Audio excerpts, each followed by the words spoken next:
Bismillahirrahmanirrahim. Alhamdulillahi Rabbil Alamin. Salatu salamu ala syarfil anbiya wal mursalin. Nabina Muhammadin wa ala alihi wa sahbihi ajmain. Assalamualaikum warahmatullahi wabarakatuh. Sa inshallah akidah, yung huling natalakay natin si Karun. Kasi yung talakayin doon, yung pag-uugnay ng mga biyaya ni Allah sa iba paliban sa kanya. Lalong-lalo na kapag inaangkin ito ng tao na nangyari na yung biyaya, kumaga nangyari yung biyaya o dumating sa kanya yung biyaya na hindi galing kay Allah kundi dulot ng kanyang sariling husay o galing. Napakagandang paalala nga. No? Kasi minsan ganun yung tao eh. Ganun yung tao. Kaya napapaisip ako itong mga huling natalakay natin. Kasi yung kung dito sa mundo pala, pare-pareho lang tayong susubukan, di ba? Nisip ko ngayon, pare-pareho tayong sinusubukan pala. Yung mga tao na hindi nakakaranas ng pagsubok. Kasi may taong ganun, di ba? Yung parang hindi nakakaranas ng pagsubok kasi mayaman, halimbawa, walang problema sa pera. Maaring susubukin pa rin talaga sila ni Allah sa sa ibang paraan pala. Pwede sa kalusugan. Kaya napaisip ako ngayon ang daming mayaman may cancer. Diba? Daming mayaman may cancer. Yun nga. Kasi hindi sila nasubukan ni Allah sa ibang bagay. Doon na sila sinubukan. Ngayon napapaisip naman uli ako ngayon. Kung yung pagsubok sa akin, halimbawa pera, mas okay na ito kaysa naman yung di ba? Mas magkasakit. Mahirap Mahirap pa rin. Kahit anong yaman mo Kahit anong yaman mo kung may sakit ka, di ba? Hindi mo rin may enjoy Pinapakita mo lang sa tao, masaya ka pa rin. Pero sa puso mo, malungkot ka na may sakit ka. Minsan kung ano yung pagsubok sa atin, mainam na talaga na natanggapin. Kasi nga baka palitan pa ni Allah na mas matindi. Pwede tayong gumawa ng paraan. Kung magagawa tayong paraan na mababawasan yung yung epekto ng pagsubok.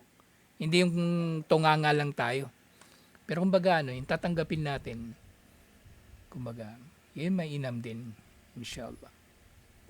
So ngayon, yung sunod na chapter 50, may kinalaman din doon Sitin tungkol doon sa mag-asawa na biniyaan ni Allah ng anak. At pagkatapos nilang mabiyayaan ng anak, nagtambal sila kay Allah. Yung ay aya doon sa Suratul A'raf, verse 190, chapter 7, verse 190. Falamma atahuma salihan ja'ala lahu syuraka'a fima atahuma fata'ala Allahu amma yushrikun. Sabi ni Allah, nang dumating daw sa kanila yung anak o binigyan sila ng anak, sila daw ay kumuha ng katambal ni Allah sa anumang ibinigay niya sa kanila. Tingnan natin kabuuan ng aya na yun. Chapter 7 verse 190. Kasi isa itong anyo na naman ng pagtatambal. Kasi maraming anyo yung shirk. Akala kasi ng ibang tao, lalo na Muslim, ang akala nila, ang shirk, yung harap ka lang sa rebulto. Pero hindi nila alam, pati yung paniniwala sa mga pamahiin, shirk yun Kaya may makita ka minsan negosyanteng Muslim, nagpapagpag ng pera sa umaga. Yung parang ginagawa ng inchik, yung pera ganun niya sa paninda niya, pampaswerte. Renola. Tapos yung pusa. Tapos yung palaka na may kagat-kagat na coins. Hindi nila sukat akalain kumbaga na shirk yun. Kasi akala nilang shirk yung pagharap lang sa rebulto. Pero hindi Marami iba-ibang anyo ng shirk. Yung ginawa ni Karun, shirk.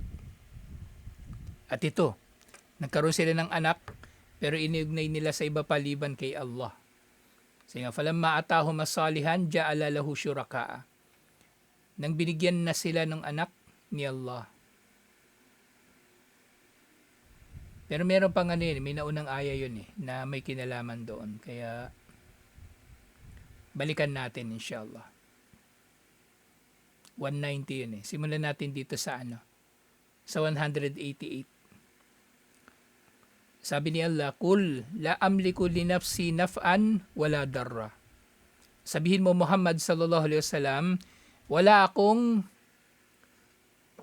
kakayanan o kumbaga pag-aari na anumang kabutihan o pinsala para sa aking sarili. Ibig sabihin, hindi siyang nagdudulot ng pinsala. Pinapasabi ni Allah kay Propeta Muhammad sallallahu alaihi wasallam, hindi ikaw ang nagdudulot ng pinsala o kabutihan sa iyo.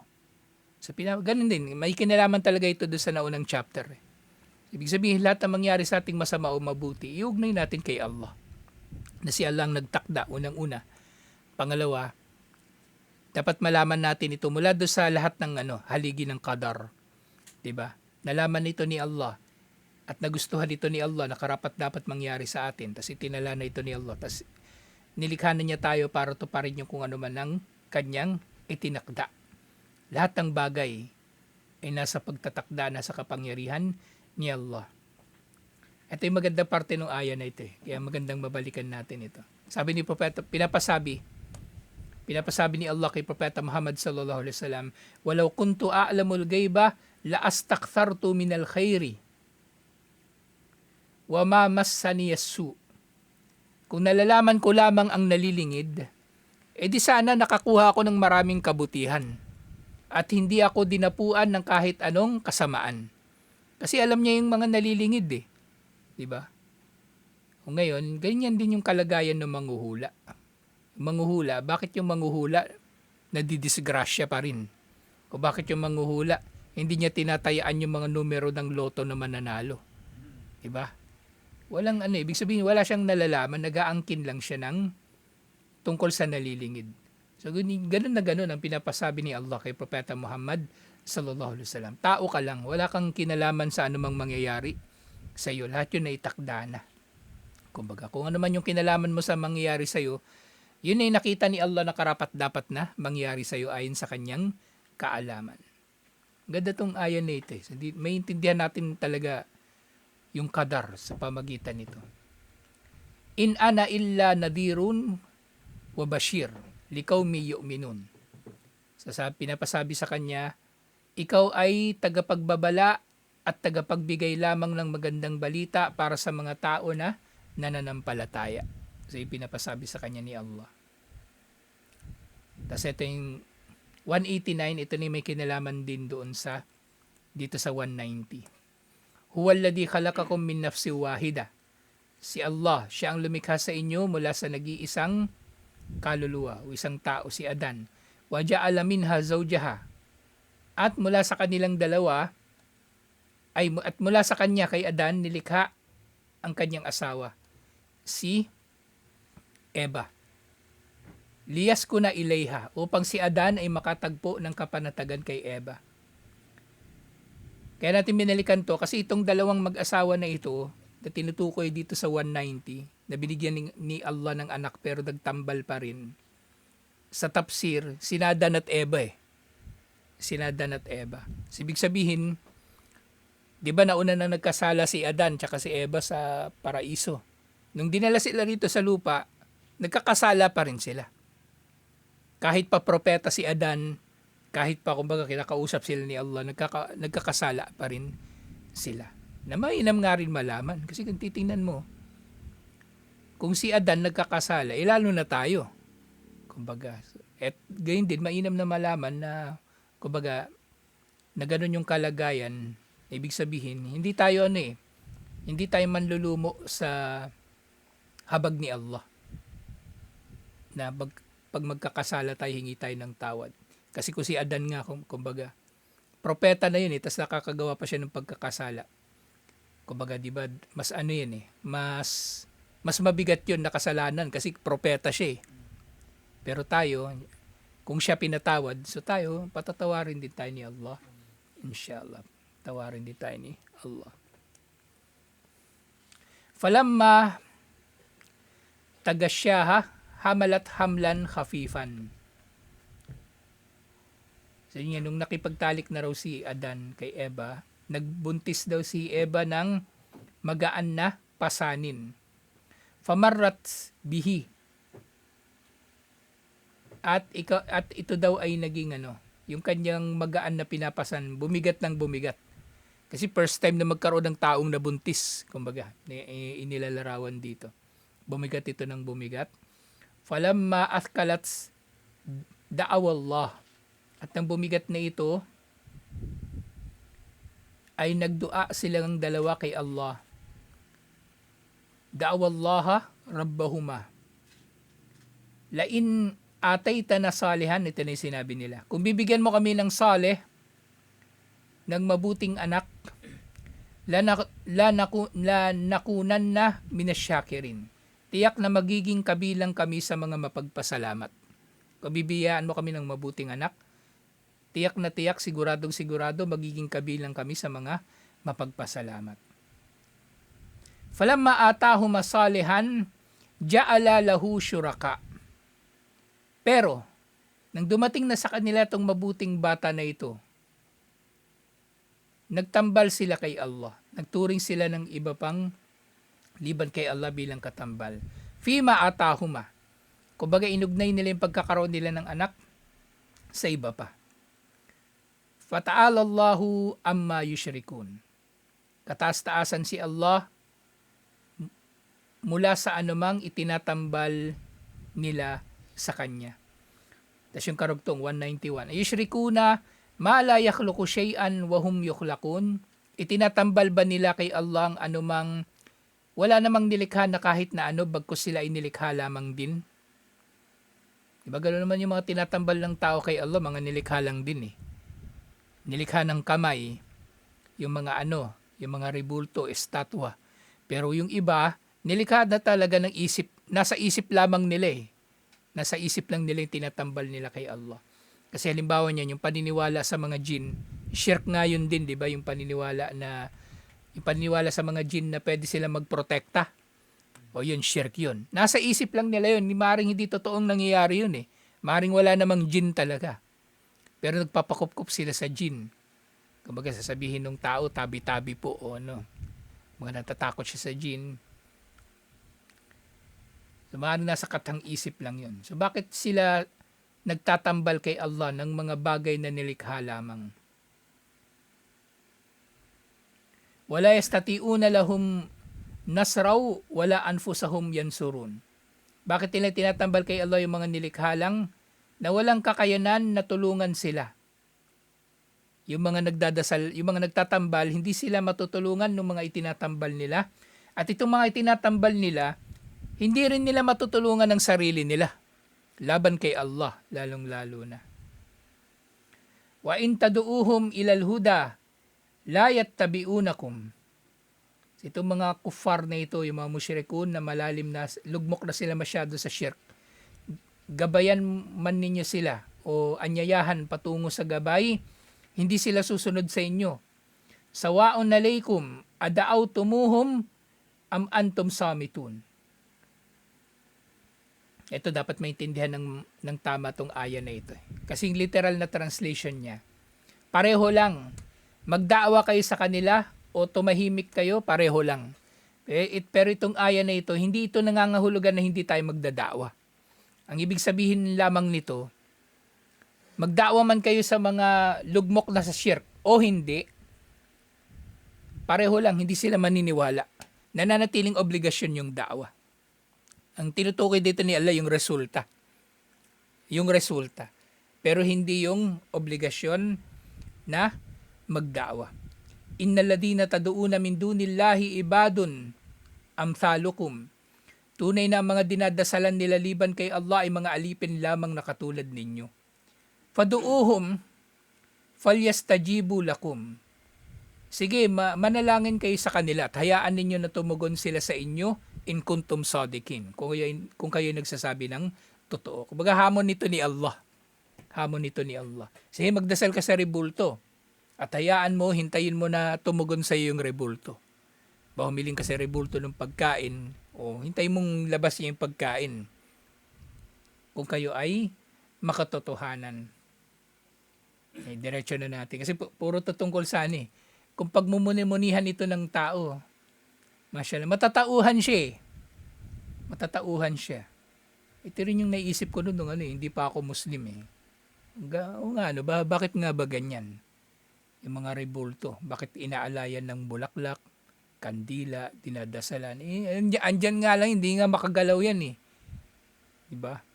Pag bumagsak yun, basag. Pag lumindol, basag. Pag nagkasunog, sunog. Bakit natin yun sasambahin? So ito, maganda tong aya na ito, yung 195. Alahum arjulun yamshuna biha. Yung mga rebulto na yan, o yung mga sinasamba yung Diyos-Diyosan, meron ba silang mga paa na naglalakad sila sa pamagitan nito? Kaya nga Santo Niño, Santo Niño piyapasayaw nila, di ba? Gumaganon-ganon lang yun eh. Tapos, peke pala yun.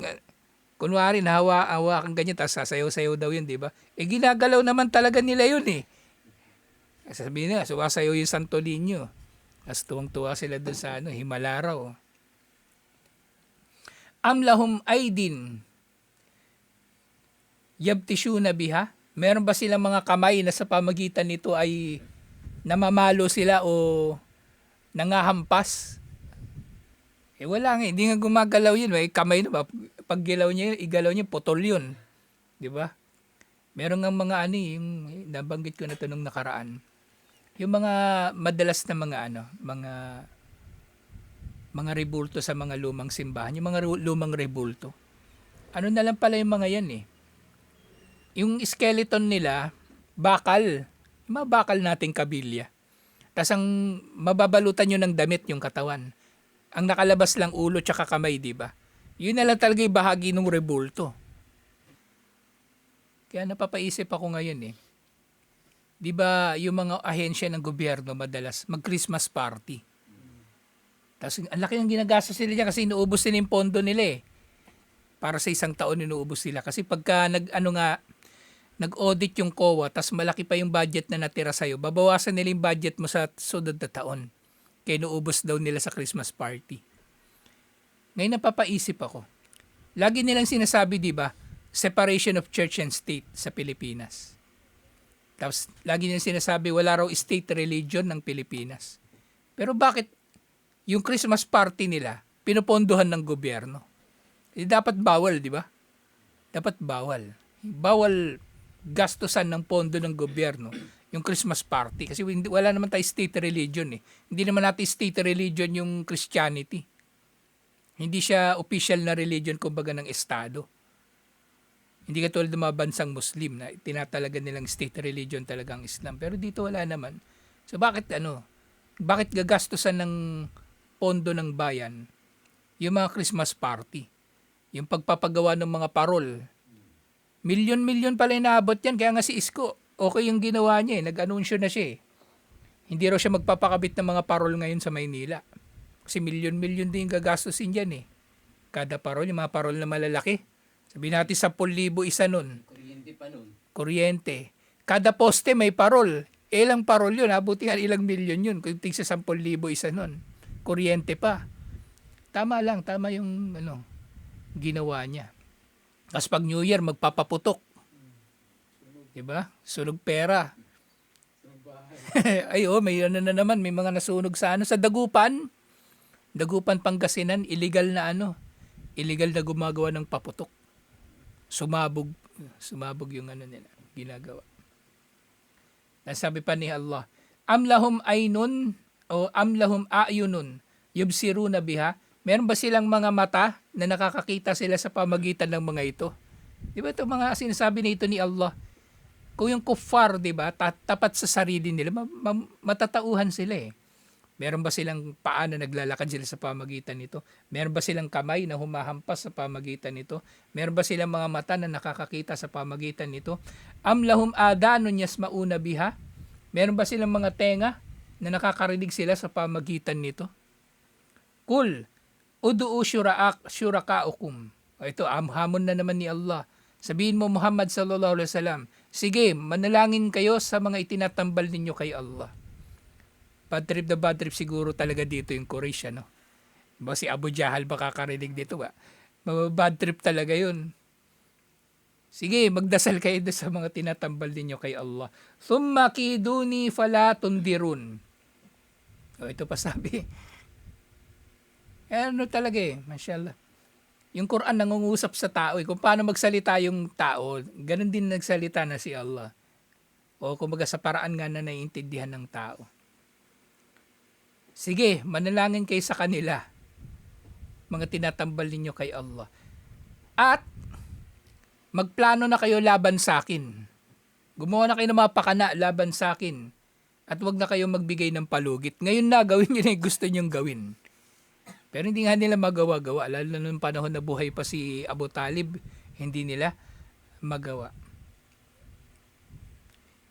Inna waliyallahu alladhi nazzala al-kitab. Sa pinapasabi niya kay Propeta Muhammad sallallahu alaihi wasallam, tunay na ang aking kakampi, ang aking tagapagprotekta ay si Allah na siyang nagpababa ng Quran. Wa huwa yatawalla as-salihin. At siya rin ang pumoprotekta, siya rin ang kakampi ng mga matutuwid.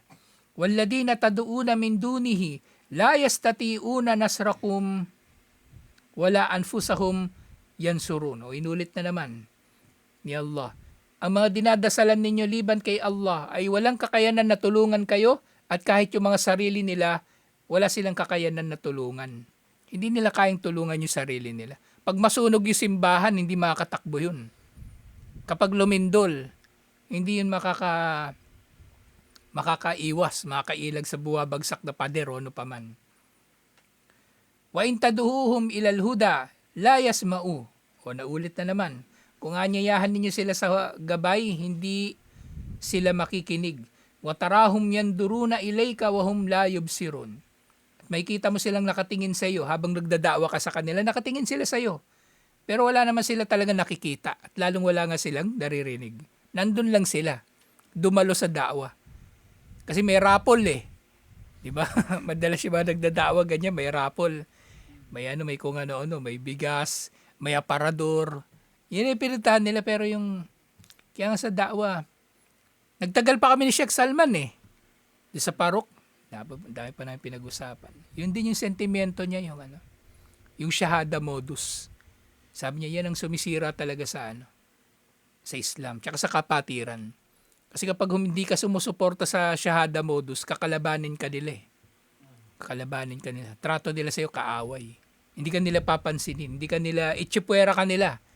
Kapag hindi ka kasabwat doon sa shahada modus. Ganun ganun kasama yung shahada modus. Tapos sabi niya, isa lang daw sinisisi niya dyan eh. Ang nagpauso niyan daw talaga, hindi rin mga Pilipino eh. Mga Arabo. Sabi niya kasi mga Arabo, hanap ng accomplishment. Kasi sila rin yung may kinabang eh. Mapapasyahada nung daiyan nila na Pilipino, 50. O di may bonus na sila doon sa boss na Arabo uli. Kaya sabi niya, kapag magdadawa, wag sunod ng sunod sa Arabo. Sabi niya, wag sunod ng sunod sa Arabo. Si Sheikh Salman, kabilang na yan sa mga matatanda eh. 1990s, kasabayan niya ni Omar Penalver. Pati nga tono, Omar Ilonggo kasi yun eh. Alata, di ba? Ilonggo yun eh. Ganyan talaga yung Ilonggo, no? Kapag Tagalog, may tono. Biruan nga yan eh. Tanong. May biruan nga yan, di ba? Sabi ng Ilonggo, paano kaya nalaman na Ilonggo ko? Siguro sa lakad ko. Yung tono niya, Ilonggo eh. Kahit galit, ganun pa rin. Hindi nila matutulungan talaga yung kanilang mga sarili, mga ribulto. At yung mga kuffar, pag dinaawahan mo sila, hindi rin sila, wala silang pakikialam. At ito na yung sinabi uli ni Sheikh Salman kahapon. O nung isang araw, yung nagkutba siya. Kudil afwa, wa'mur bil urfi, wa'aridanil jahilin. Di ba nabagit niya doon sa khutbah? Sabi niya, kapag magdadakwa kayo, sabi ni Allah, magpaumanhin kayo at magpakita lamang ng kabutihan, pero lumayo kayo sa mga mangmang. Huwag na kayo makapagtalo, huwag na kayo makipag-away. Magdakwa lang kayo, ganito, ganyan. Susunod, susuway. Susunod, sige, shahada ka. Susuway, di wag. Wala ka sa buhay mo. Wala tayong kailangan gawin. Wa imma yanzagan na kami na syaitani nazgun fasta'id billah. At kapag dumating sa iyong bulong ni Satanas ay magpakupkup ka kay Allah. Innahu samiun alim. Siya ang nakakarinig at ang nakakaalam. Alhamdulillah. So, binalikan lang natin yung para mailagay natin ito sa konteksto. Kasi dito sa aya na ito, yukbirullahu ta'ala anil abawain Adam wa Hawa annahuma lamma razaqahuma waladan salihan ay basharan sawiyan kama sa'alahu lam yu'diya syukru hadhin ni'mah alal wajhil murdi kama wa'ada bidalika. So pinapaliwanag dito na sina Adan at Eva daw, yung dalawang magulang natin, nang biniyaan na nga sila ni Allah ng mabuting anak. Yung saleh kasi rito, saleh hindi lang sa ugali, pati sa katangian na personal. Saleh ibig sabihin walang kapansanan. Malusog talaga na baby. Pero hindi sila nagpasalamat kay Allah sa marapat na pasasalamat katulad ng sinabi nila doon sa kanilang dua. Hindi sila nagpasalamat. Bal asyraka fi ta'atillahi haythu abada waladahuma li gairillah. Fasammahu Abdul Harith. Ano yung naging pagtatambal na ginawa ni Adan at Eva? Ito. So nagtambal daw sila kay Allah sa pagsunod kay Allah, pinagtambalan nila si Allah sa pagsunod nang ginawa nilang o kaya itinuring nila na ang kanilang anak ay alipin ng iba pa liban kay Allah. Sa pamagitan ng pagpapangalan dito bilang Abdul Harith. Di ba dapat ang pangalan natin kung may Abdu, pangalan dapat ni Allah ang kasunod, di ba? Yung Al-Harith hindi naman pangalan ni Allah. Ang Harith, ibig sabihin ng Harith, magsasaka. Pero actually, yung Harith dito, hindi magsasaka ang tinutukoy dito. Thumma nazaha nafsahu an syirkil musyrikina bihi fi ibadatihi wa ta'atihi. At dito nga sa pangangaral na ito ni Allah kina Adan at Eva, diniklara niya na siya ay walang kinalaman sa anumang itinatambal nila sa kanya. Kasi itong Al-Harith na ito, ayon sa tafsir, isa sa mga pangalan ni Satanas, Abdul Harith. Kaya kumbaga pinagalitan sila ni Allah, pinangaralan sila ni Allah tungkol sa bagay na ito. Alhamdulillah na inshallah tutuloy pa natin iba pang mga detalye nung nangyari na ito na pagtatambal ni Adan at Eva. Alhamdulillah. So may kita natin sa pangalan lang pangalan lang sila sumuway kay Allah. Na ito tinuring pa rin yun na pagtatambal. Kaya nga ang shirk hindi lang ito sa pagluhod sa rebulto o pagdarasal sa rebulto. Marami itong iba't ibang anyo na dapat na alam natin. Alhamdulillah. So tutuloy natin ito inshallah. Assalamualaikum warahmatullahi wabarakatuh.